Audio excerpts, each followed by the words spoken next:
ہاں وہ انقریب وہ لندن چلے جائیں گے اور یہ کہتے ہوئے جائیں گے. پہلے تو جب نکالا تھا تو انہوں نے کہا مجھے کیوں نکالا ہے. یہ انقریب لندن جائیں گے اور کہیں گے پھر کہتے چلے جائیں گے مجھے کیوں بلایا.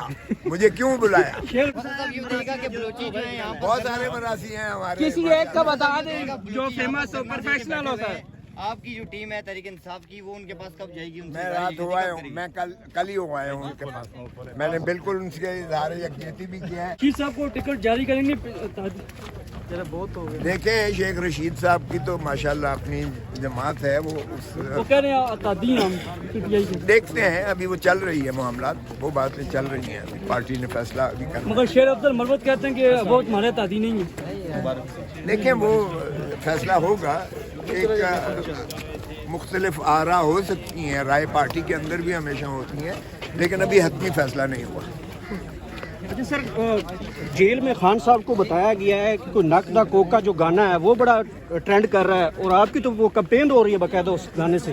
میں تو کہہ رہا ہوں کہ اس کا وائرل ہو گیا اور اس کے کروڑوں, لاکھوں نہیں کروڑوں اس کے جو ہے وہ پلس پہ چلا گیا ہے. جس طرح یہ فرما رہے ہیں وہ بالکل ایسا ہی ہے.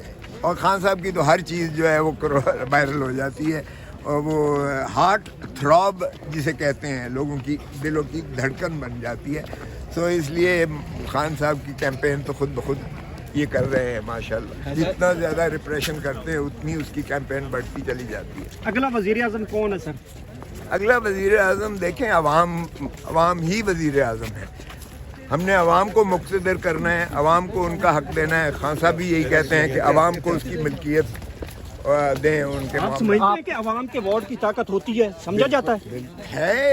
ہم تو یہی کہہ رہے ہیں, عوام نکلیں اپنے حق کے رائے دہی کے لیے اور اپنے اس کا پہرا دیں.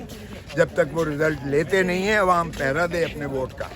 اور اسی کا نام یہی حالات رہے کھوسا صاحب, اور اسی طرح سے بکسے بھی غائب کر دیے جائیں گے, فارم بھی غائب کر دیے جائیں گے, تو الیکشن کے ریزلٹ آپ کو کیسے ملیں گے؟ آپ دیکھتے جائیں. جب یہ جوں الیکشن قریب آتا ہے, کسی کے ان کے بس میں نہیں رہے گا. جب عوام ایک تہیہ کر لیتی ہے اور عوام اس طریقے سے اپنا حق منوانے کے لیے آ جاتی ہے, تو اس کے آگے کوئی چیز کھڑی نہیں ہوتی ہے. مکے دکھانے والا جو تھا جنرل پرویز اشرف خشخازاق کی طرح بیٹھ گیا. مولانا فضل الرحمان کو کل رات کیا ہوا, اچانک بڑی پریس کانفرنس کی اور دھمکیاں دینے لگے اداروں کو اور کورٹس کو اور ججز کو. ماشاءاللہ مولانا صاحب آپ کو پتہ ہی ہے جس طرح کی سیاست کرتے ہیں, وہ دھونس دھمکی کی سیاست ہی کرتے ہیں.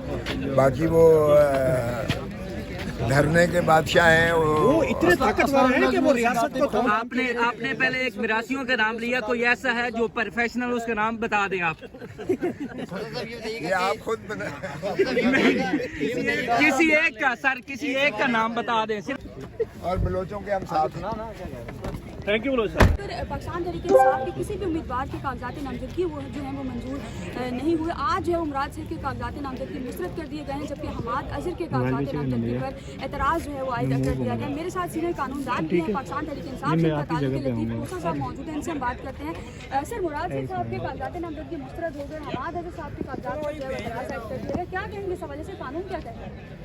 دیکھیں قانون تو بڑا واضح ہے کہ کسی کے بھی آپ کاغذات نامزدگی ان فضولیات کی بنیاد پر مسترد نہیں کر سکتے ہیں. یہ پاکستان کے عوام کو ڈس فرینچائز کرنے کے مترادف ہے. یہ کینڈیڈیٹ کو یا آپ بلہ جس طرح کہہ رہے تھے کہ نہیں ہونا چاہیے, یہ دراصل بلہ کسی ایک پارٹی کا نہیں ہے. یہ پاکستان کے 25 کروڑ عوام کو آپ چوائس دیتے ہیں, ان کو آپ حق دیتے ہیں کہ آپ ان میں سے منتخب کریں کہ کس کو آپ مناسب سمجھتے ہیں کہ وہ آپ کی نمائندگی کرے اور آئندہ سے ریاست 5 سال کے لیے چلے اور ملک کو چلایا جائے. تو یہ 25 کروڑ عوام کا استحقاق مجروح کیا جا رہا ہے اس طرح کے ہتھ کنڈوں سے کہ آپ ان لوگوں کا جو اب اس وقت عمران خان اور پاکستان تحریک انصاف لوگوں کی دلوں کی دھڑکن ہے. آپ کسی اس میں پول میں سروے میں چلے جائیں, 80 سے 90% کا یہ آتا ہے کہ پی ٹی آئی یا عمران خان کا نام لیتے ہیں کہ ہم ان کو ووٹ دیں گے یا انہی کہ ہم جو ہے پیروکار ہیں. تو ایسے میں آپ 80-90% لوگوں کو آپ ان کے حق سے محروم کر رہے ہیں. پاکستان کی جمہوریت کے ساتھ کھلواڑ ہو رہا ہے. یہ فراڈ بند کر دیں تو بہتر ہے. قانون میں اس کی کوئی گنجائش نہیں ہے, اخلاقیات میں اس کی کوئی گنجائش نہیں ہے. کسی صورت میں بھی آپ دیکھیں تو یہ چل نہیں پائے گا. اگر اس طرح سے الیکشنز کروائیں گے تو یہ ریاست کو اور زیادہ ڈبوتے چلے جائیں گے, معیشت ہماری اور زیادہ جو ہے. سر جو اشتہاری امیدوار ہیں ان کے حوالے سے, ان کی اہلیت کے حوالے سے قانون کیا کہتا ہے؟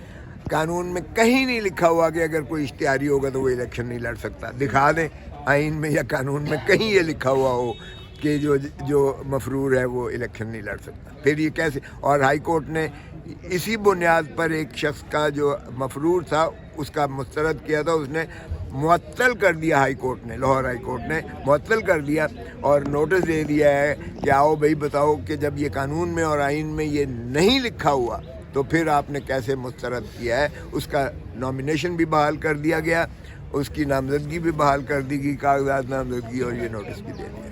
آج بھی کہتے ہیں کہ آئین میں کہیں نہیں لکھا کہ جو مفروض. نواز شریف کے حوالے سے کل سے خبریں بڑی گردش کر رہی ہیں کہ وہ وزیر اعظم شپ سے باہر ہو گئے. صاحب یہ بتائیے گا کہ بلوچی جو ہے یہاں بہت سارے مراسی ہیں ہمارے. کسی ایک کا بتا دیں جو فیمس ہو, پروفیشنل ہوتا ہے.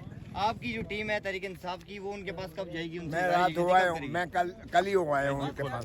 میں نے بالکل ان سے اظہار یکجہتی بھی کیا ہے. پھر پاکستان تحریک انصاف کے کسی بھی امیدوار کے کاغذات نامزدگی وہ جو ہیں وہ منظور نہیں ہوئے. آج جو ہے عمران صاحب کے کاغذات نامزدگی مسترد کر دیے گئے ہیں, جبکہ حماد اظہر کے کاغذات نامزدگی پر اعتراض جو ہے وہ عائد کر دیا گیا. میرے ساتھ سینئر قانون دان بھی ہیں پاکستان تحریک انصاف سے, لطیف موسیٰ صاحب موجود ہیں, ان سے ہم بات کرتے ہیں. سر مراد صاحب کے کاغذات نامزدگی مسترد ہو گئے, حماد اظہر صاحب کے کاغذات پر جو ہے اعتراض عائد کر دیا گیا.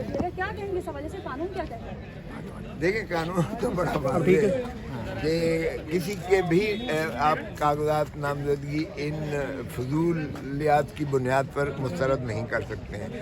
یہ پاکستان کے عوام کو ڈس فرینچائز کرنے کے مترادف ہے. یہ کینڈیڈیٹ کو یا آپ بلہ جس طرح کہہ رہے تھے کہ نہیں ہونا چاہیے, یہ دراصل بلہ کسی ایک پارٹی کا نہیں ہے. یہ پاکستان کے 25 کروڑ عوام کو آپ چوائس دیتے ہیں, ان کو آپ حق دیتے ہیں کہ آپ ان میں سے منتخب کریں کہ کس کو آپ مناسب سمجھتے ہیں کہ وہ آپ کی نمائندگی کرے اور آئندہ سے ریاست 5 سال کے لیے چلے اور ملک کو چلایا جائے. تو یہ 25 کروڑ عوام کا استحقاق مجروح کیا جا رہا ہے اس طرح کے ہتھ کنڈوں سے کہ آپ ان لوگوں کا جو اب اس وقت عمران خان اور پاکستان تحریک انصاف لوگوں کی دلوں کی دھڑکن ہے. آپ کسی اس میں پول میں سروے میں چلے جائیں, 80 سے 90% کا یہ آتا ہے کہ پی ٹی آئی یا عمران خان کا نام لیتے ہیں کہ ہم ان کو ووٹ دیں گے یا انہی کہ ہم جو ہے پیروکار ہیں. تو ایسے میں آپ 80-90% لوگوں کو آپ ان کے حق سے محروم کر رہے ہیں. پاکستان کی جمہوریت کے ساتھ کھلواڑ ہو رہا ہے. یہ فراڈ بند کر دیں تو بہتر ہے. قانون میں اس کی کوئی گنجائش نہیں ہے, اخلاقیات میں اس کی کوئی گنجائش نہیں ہے. کسی صورت میں بھی آپ دیکھیں تو یہ چل نہیں پائے گا. اگر اس طرح سے الیکشنز کروائیں گے تو یہ ریاست کو اور زیادہ ڈبوتے چلے جائیں گے, معیشت ہماری اور زیادہ جو ہے. سر جو اشتہاری امیدوار ہیں ان کے حوالے سے, ان کی اہلیت کے حوالے سے قانون کیا کہتا ہے؟ قانون میں کہیں نہیں لکھا ہوا کہ اگر کوئی اشتہاری ہوگا تو وہ الیکشن نہیں لڑ سکتا. دکھا دیں آئین میں یا قانون میں کہیں یہ لکھا ہوا ہو کہ جو مفرور ہے وہ الیکشن نہیں لڑ سکتا. پھر یہ کیسے؟ اور ہائی کورٹ نے اسی بنیاد پر ایک شخص کا جو مفرور تھا اس کا مسترد کیا تھا, اس نے معطل کر دیا. ہائی کورٹ نے, لاہور ہائی کورٹ نے معطل کر دیا اور نوٹس دے دیا ہے کہ آؤ بھائی بتاؤ کہ جب یہ قانون میں اور آئین میں یہ نہیں لکھا ہوا تو پھر آپ نے کیسے مسترد کیا ہے. اس کا نامینیشن بھی بحال کر دیا گیا, اس کی نامزدگی بھی بحال کر دی گئی, کاغذات نامزدگی, اور یہ نوٹس بھی دے دیا. آج بھی کہتے ہیں کہ آئین میں کہیں نہیں لکھا کہ جو مفروض